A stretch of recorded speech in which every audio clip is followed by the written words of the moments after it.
Hello students, welcome to instant study with Neha. आज हम class 9 science के चैप्टर में एलिमेंट्स की वैलेंसी निकालना सीखेंगे, जो कि केमिकल फॉर्मूला निकालने के लिए बहुत ज़्यादा इंपॉर्टेंट है। Let's just start how to find out valency. Valency निकालने के लिए सबसे पहले आपको किसी भी एलिमेंट का एटॉमिक नंबर पता होना बहुत ज़्यादा ज़रूरी है। एटॉमिक नंबर से हम उसकी इलेक्ट्रॉनिक कॉन्फिगरेशन को फाइंड आउट कर सकते हैं। इलेक्ट्रॉनिक कॉन्फिगरेशन का मतलब क्या होता है? Arrangement of electrons inside the element, यानी कि किसी भी एलिमेंट के अंदर इलेक्ट्रॉन्स किस वे में अरेंज हो रखे हैं, उसको हम उसकी इलेक्ट्रॉनिक कॉन्फिगरेशन बोलते हैं।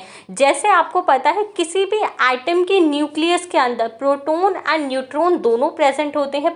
प्रोटॉन यानी कि पॉजिटिव चार्ज एंड न्यूट्रॉन जिसपे नो चार्ज यानी कि कोई भी चार्ज नहीं होता। एंड इलेक्ट्रॉन एटम के न्यूक्लियस के अराउंड क्या करते हैं? रिवॉल्व करते हैं एक ऑर्बिट के अंदर। और जो इलेक्ट्रॉन्स होते हैं वो क्या होते हैं? नेगेटिवली चार्ज होते हैं। तो ये चीज़ आपको पता होनी चाहिए।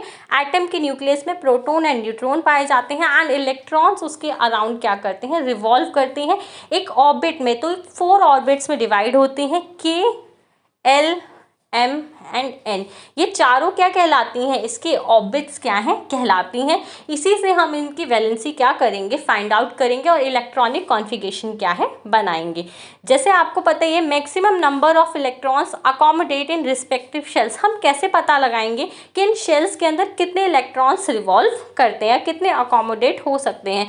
तो इसके लिए एक फॉर्मूला होता है। सबसे पहले हम KLMN लिखेंगे एंड एक फॉर्मूला होता है 2n², यानी कि आपको एक बार n की वैल्यू 1 रखनी है, k के केस में, l के केस में 2 रखनी है, m के केस में 3 रखनी है और n के केस में 4 रखनी है। तो सबसे पहले हम k से स्टार्ट करते हैं। n = 1, यानी कि आप 2n² में n की जगह पे क्या रखोगे? 1। तो ये हो जाएगा 2 × 1 का स्क्वायर, यानी कि 2 × 1 = 2। K के अंदर हम मैक्सिमम 2 इलेक्ट्रॉन्स को क्या कर सकते हैं? अकोमोडेट कर सकते हैं। L के अंदर आप n की वैल्यू 2 रखिए एंड 2n² में n की जगह आप 2 रखिए। तो 2 × n यानी कि 2 का स्क्वायर। तो 2 का स्क्वायर होता है 4, 2 4 = 8, यानी कि हम L के अंदर मैक्सिमम 8 इलेक्ट्रॉन्स को अकोमोडेट कर सकते हैं। देन M के अंदर हम n की वैल्यू कितनी रखेंगे? 3, क्योंकि 3rd नंबर पर आता है वो।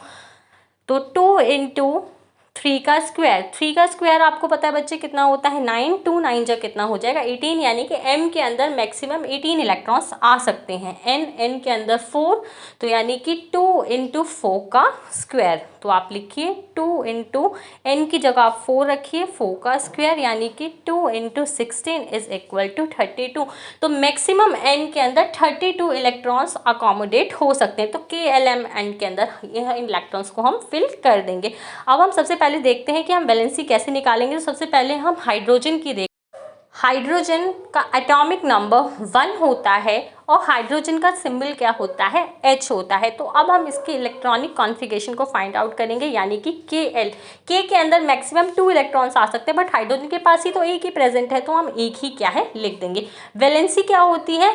Number of electrons present in the outer most shell. तो K के अंदर कितने नंबर प्रेजेंट इलेक्ट्रॉन्स प्रेजेंट है? 1। तो इसकी वैलेंसी कितनी हो जाएगी? 1। और ये 1 इलेक्ट्रॉन या तो किसी को लूज कर देगा या किसी से वो गेन क्या है कर लेगा। जनरली जो हाइड्रोजन होता है वो एटम को लूज करता है, इसीलिए इसको मेटल भी बोला जाता है।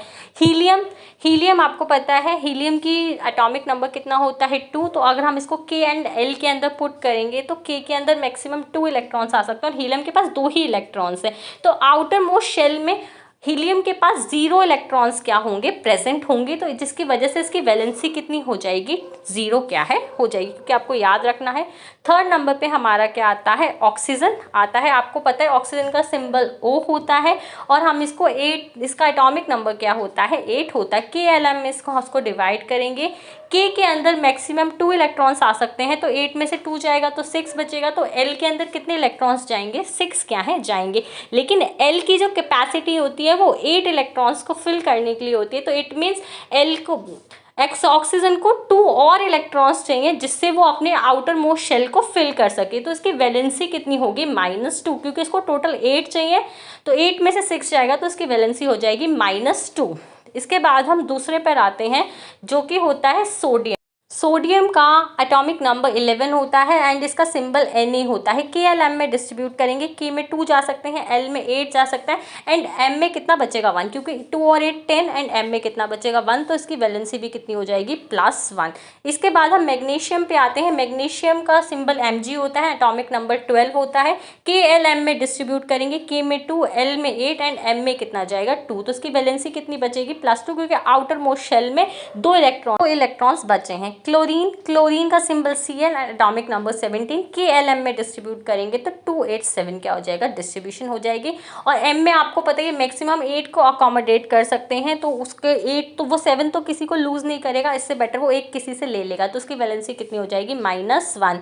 तो आपको पता ही है electrons present in outer most shell of the element, यानी कि एलिमेंट के आउटर मोस्ट शेल में जितने भी इलेक्ट्रॉन्स प्रेजेंट होते हैं वो उसकी वैलेंसी कहलाते हैं। लेकिन आपको एक और चीज़ याद रखनी है, अगर किसी के पास जो आउटर मोस्ट शेल के अंदर अगर +4 इलेक्ट्रॉन्स है, यानी कि 1 है, 2 है, 3 है एंड 4 है, तो वो इलेक्ट्रॉन लूज करेगा, यानी कि प्लस में वो अपने इलेक्ट्रॉन्स किसी को दे देगा।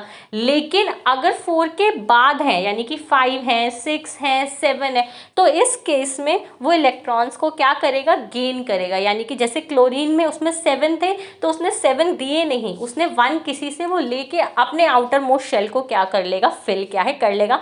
कि आप सारे एलिमेंट्स की वैलेंसी फाइंड आउट कर सकते हैं। यहाँ पे मैंने अप टू 7 दिया है। वीडियो अच्छी लगी हो तो प्लीज़ लाइक करें। For more such videos please subscribe my channel and thanks for watching.